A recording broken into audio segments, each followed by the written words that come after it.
Good afternoon. Can you hear me? Fantastic. I see a lot of people. Good afternoon. Can you hear me? Yes. So the only thing between you and the lunch is me. So I'm going to try to make it as fast as. One more person, it's me. Oh, there is. You and the lunch. Oh, apologies. So that means I can extend, and the timer is not on. I love it. So first and foremost, doctor is not in the room, but I want to thank him. Bhupesh, I want to thank you. Gavin, thank you very much. Oh, doctor, thank you very much. I'm really encouraged.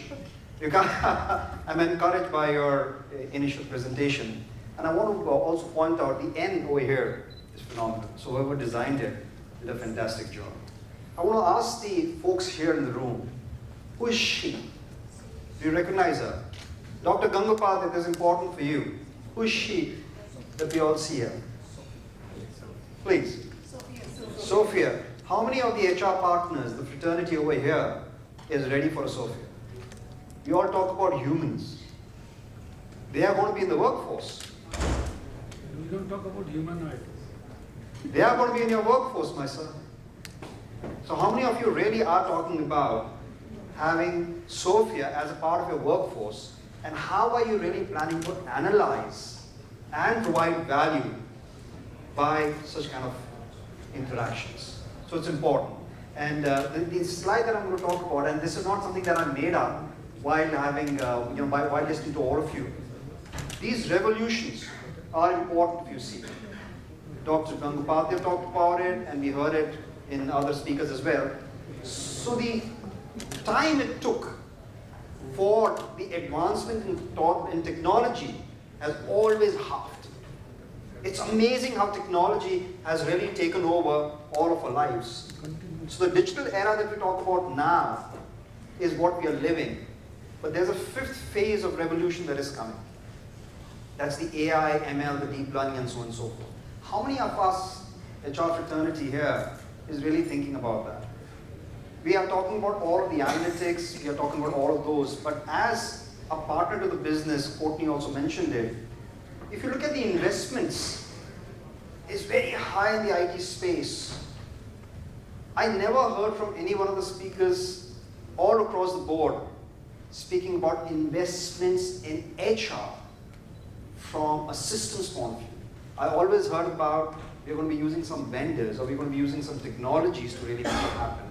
So do we feel, so from the way we look at it, the way the world is, the most critical element is about the digitally enabled workforce, which will involve folks like Sophia, which will involve the RPAs of the world. So how is the HR fraternity really, really taking it up? So while we heard, and the panel also alluded to it, this is what we feel. So when we started our journey 10 years back, we felt, and it still holds true, I don't know how many of you would agree to it, that the HR is underinvested.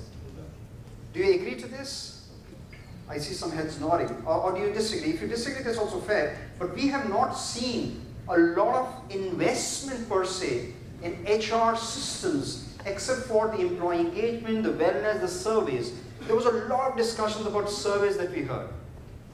But has there been true investment in HR systems per se, which the HR fraternity really talks about? I always see the survey elements and the wellness coming. So for us, it's always been all about operations. There was this value creator profile that Courtney talked about in the morning, and there was a lot of chiming and saying, yes, we need to be. During the panel discussion, there was about how do you partner with a line of business to create more value. So Raj talked about in particular that if I have to go to a CEO and actually justify my existence, that's not the right model to follow. So how does HR really become a value partner? I've tried to hide the logo a bit. If you can see it, please don't worry too much about it. So the complication that we see if HR is not at the seat of the table is, so anybody what's coming next if I click the action? Has anybody read about this news? Sorry? Yeah. You said no, so you said it, right? I thought it's IBM. You're absolutely right. This is what we're talking about. Ginny said it. And I hear it in some context from folks in the room about what is, there was this question about relevance. I don't know, somebody asked about relevance of HR. So how do you believe you are going to be relevant or non-relevant in the future? And I'm sorry, you can beat me up a little later, but this is a question that really comes up and says, is HR going to be relevant? If AI is replacing bias to mice, there are a lot of questions out there. But is it going to be redundant? I don't believe it will. I don't believe it will be, because there's so much of innovation that can happen in the HR space. Sophia was one. How many of you actually employ people in your gig economy? How many of you tap into the gig economy? Does anyone of you tap into the gig economy? Have you heard about gig economy? I hope you have. This is the number, and these are the stats. So 43% by 2020 are going to be people who are not on your payrolls. So it's the Uberization of the workforce.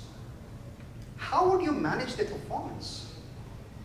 How would you actually create a bell curve? How would you create an L&D? How would you create a skill matrix for them? This is to stay.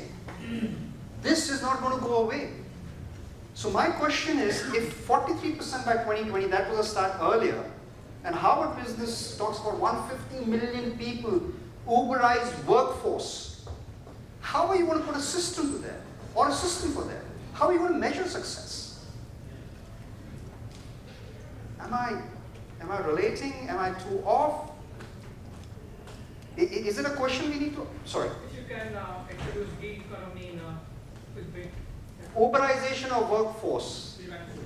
I can go and work wherever I want, the way I want. I can have 2 jobs in the US. I know a CTO who has 2 jobs and has 3 consulting firms. How are you measuring the success of this gentleman? So it's easy to say I have a system that I'm going to put in place, and I'm going to have analytics, and I'm going to put all of the data, the big data, and I'm going to have all of those. But is it really going to work when you have a gig economy of nearly 90%? For us, how is HR looked at in a system or in an organization?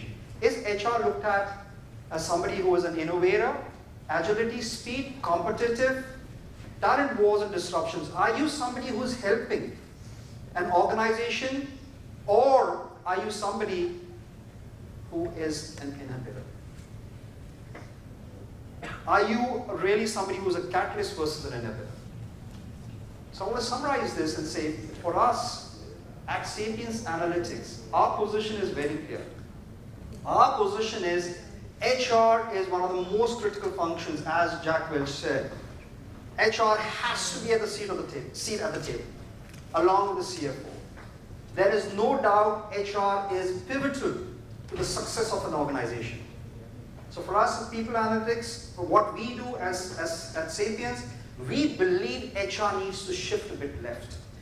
Value creator, Courtney talked about it. How do you become a value creator? Nasser, you alluded to it, that we have to become value creators. HR has to be somebody who aligns with the business. And what does alignment? There was a question that was asked, what do you mean by alignment? For us, it's very clear. And I'll speak a bit about Sapience, then I'm going to get into our position for you. We have been there for over 10 years, 400 million records, 150 active users. We have tons of customers. We have First Data, Barclays, Credit Suisse.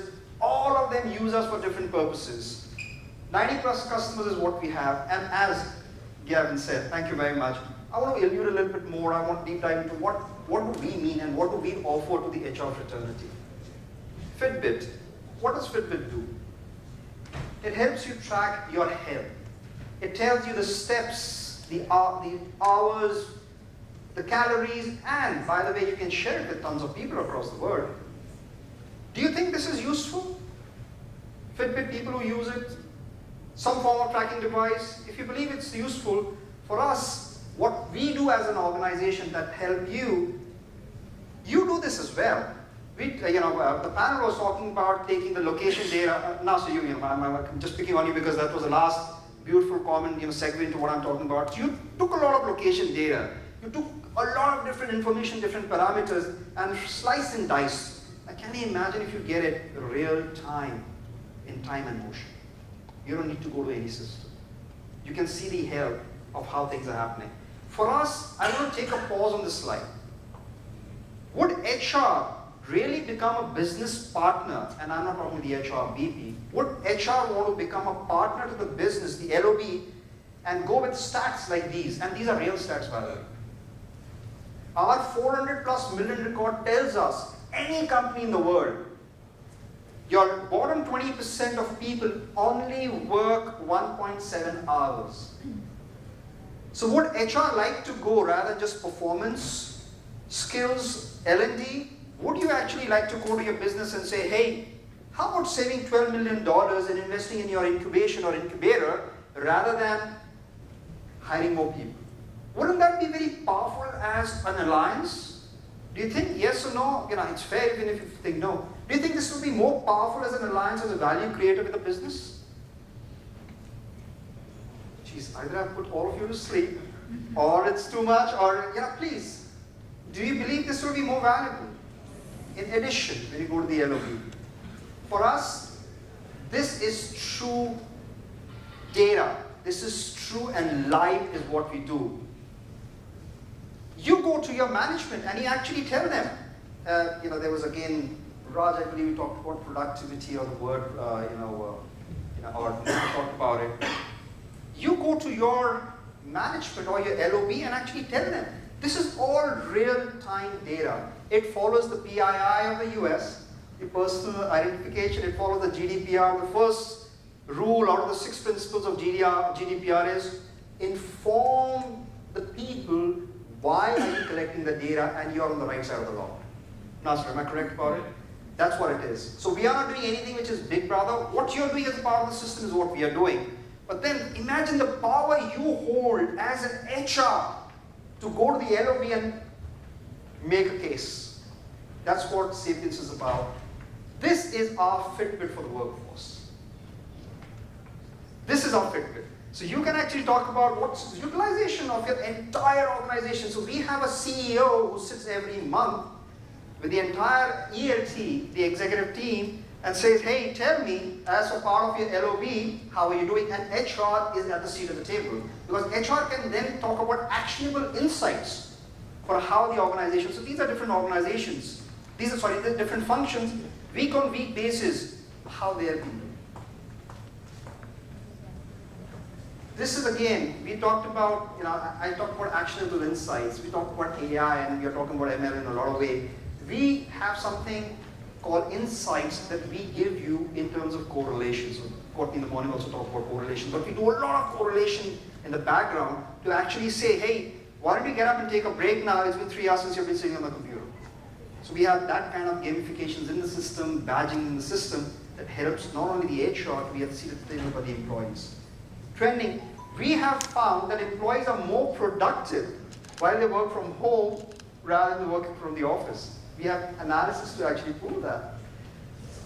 We want HR to be more proactive than reactive. A lot of the things that I've heard, I'm sorry to say, I would say 20% is what I heard as proactive. A lot of it was about an event is happening and now what do I do about it? How do I get on the bandwagon and actually make a change or a difference about it? So for us, these are some of the things that we believe will get you at the seat of the table if you are able to chime in with the lines of businesses and the functions. Last but not the least, what I want to leave you all with, this is our belief at Sapience. Our belief is the HR has to have a BHAG, a big, hairy, audacious goal of being at the seat of the table, of taking a seat at the table, grabbing the seat at the table. We believe it is possible. We believe HR has to come first. So this, in the debate where I heard about the business versus people, I still feel people come first. Without people, business doesn't exist. So there could be some nuances in saying, hey, I'm going to use a lot of analytics, but at the end of the day, Dr. Gangopadhyay, I'm going to absolutely chime with you. It's all about the heart. It's how you really make sense of all the things that you're going to be doing. And last but not the least, you've got to live the business. You have to be somebody that the business looks up to as a partner and saying, I want XYZ to be at the table and help me better my organizational function. That's it from my side. Thank you. Any questions for me?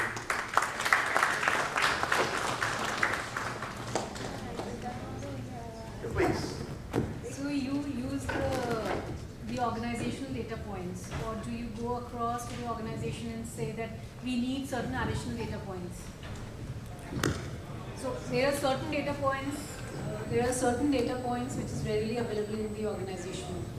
Your attrition, your performance data points. So when you provide this Fitbit or this dashboard, do you ask the organization to invest on getting certain other data points or utilize their whatever data points that is available? So I'll answer your question in two parts. One is our platform, when it installs in your environment, it's like a Microsoft Office install, just to give you a layman example. When it installed, it does a time and motion study of how people are performing their core job. So as an example, if I'm a developer, he or she is supposed to be doing development, say 70% of the time. If he or she is spending 50% of the time in communication, so our time and motion captures it and gives you as a part of your head.